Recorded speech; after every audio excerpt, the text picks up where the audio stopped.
How to change Razer Synapse install location. Now, first things first is make sure that you already completely or you already now make sure that your Razer Synapse is already completed from installation. So after the installation is completed, we will be moving it to a different location.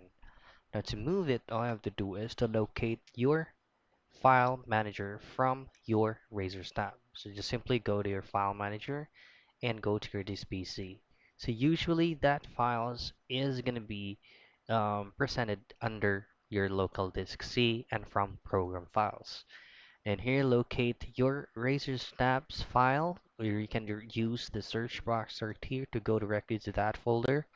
So what you want to do next is to right click on the main folder from your Razer Snap, and then all you have to do is just to cut the main folder from Razer Snap. Now, once you have already cut this folder, then go back to your this PC and you can go ahead and try to a different drive from one of your Windows driver. You can also choose from the same drive but on a different folder.